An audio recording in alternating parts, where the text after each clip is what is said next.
Yeah, there was a couple nice takeaways from yesterday. So I wanted to do a list of my five like feel-good takeaways from yesterday. So anytime we do a list, and being this last day of the regular season show, gotta roll it. We have to roll the open. Pull up a chair because class is in session. Raise your hand if you have a question. He's been up all night with a pen and pad. If you didn't make the cut, then don't be mad. It takes a lot of work so that this could exist. Ladies and gents, we present the D-List. First thing takeaway, Phillies Astros. Two brothers going head-to-head. This is unbelievable. Phil Maton versus Nick Maton. You think they're going to discuss this at Thanksgiving? And Nick Maton ends up ripping a single off his older brother. So at the Thanksgiving dinner table, he's going to be like, hey, pass the potatoes because I just roasted one to right center off you. The reactions of both dugouts were unbelievable. And I want to throw to some sound here. Just listening to the younger brother, Nick, talk about getting this knock was pretty awesome. Take a listen. I kind of wanted to treat it as another at-bat, you know? And then once I got up there, and it definitely wasn't like that. It was like, I felt like we were like backyard kind of, you know? Just seeing him out there is pretty fun. Can't imagine his parents. I flipped over to Boston. Listen, I watch a ton of games, listen to a ton of calls. Boston's going to miss Dennis Eckersley. He did. Dave O'Brien said he always threw a spark in there. He really did.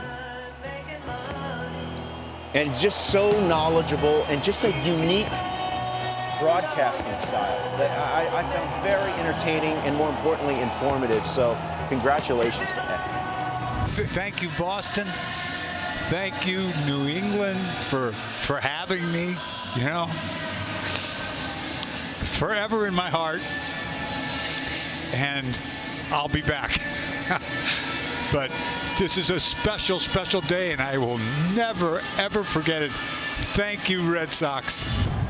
And Eck, I know you're Boston Red Sox through and through, but when I was a kid, this is who I knew. Pointing the finger, giving it the, get out of there. He was phenomenal right there and just had the mean on with the mustache and the looks, everything. Okay, I'm going to take you down to Miami. We celebrate a division title. Dansby Swanson and Matt Olson wanted in the lineup because they're the only two players in the league to play 162 games this year.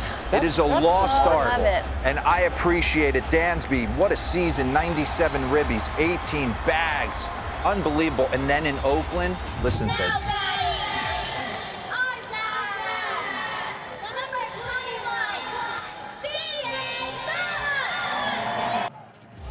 How about having your kids call your last game, last AB, and then he goes deep? There's a special place for guys like Stephen Vogt. Talk about an amazing teammate. This guy fits the bill. He's the definition. I'm going to take you back to intentional talk.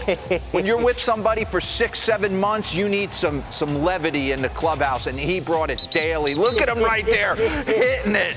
I thought it was unbelievable. Just kind of a signature moment. Look at him, backcourt, backcourt.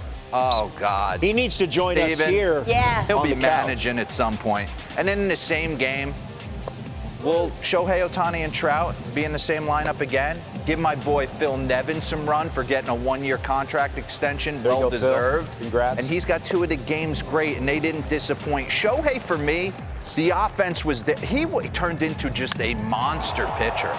He had number. He can argue he was the best pitcher in the second half. And Mike Trout hit the furthest homer of his career. Wow. A challenge 3-2 heater. You don't see him slow walk too many times, kind of look at his dugout. 490.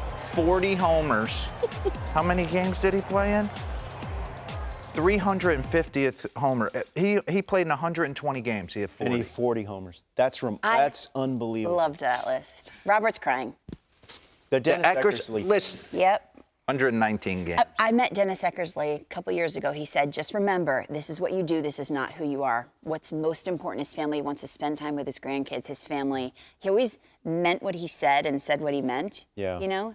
The 162, so cool. Yeah, there was a couple things. I just like, you know, I listened to a ton of these guys. I listened to every game. And Eck always had, you know, he had his lingo, high cheese, and all the different stuff. And Yeah, I think he came he's up with gonna the be term missed. walk-off. I know you want to talk about Tom Grieve later Yeah, in Texas. yeah. He's going to be missed. So Yeah. a couple guys walking away.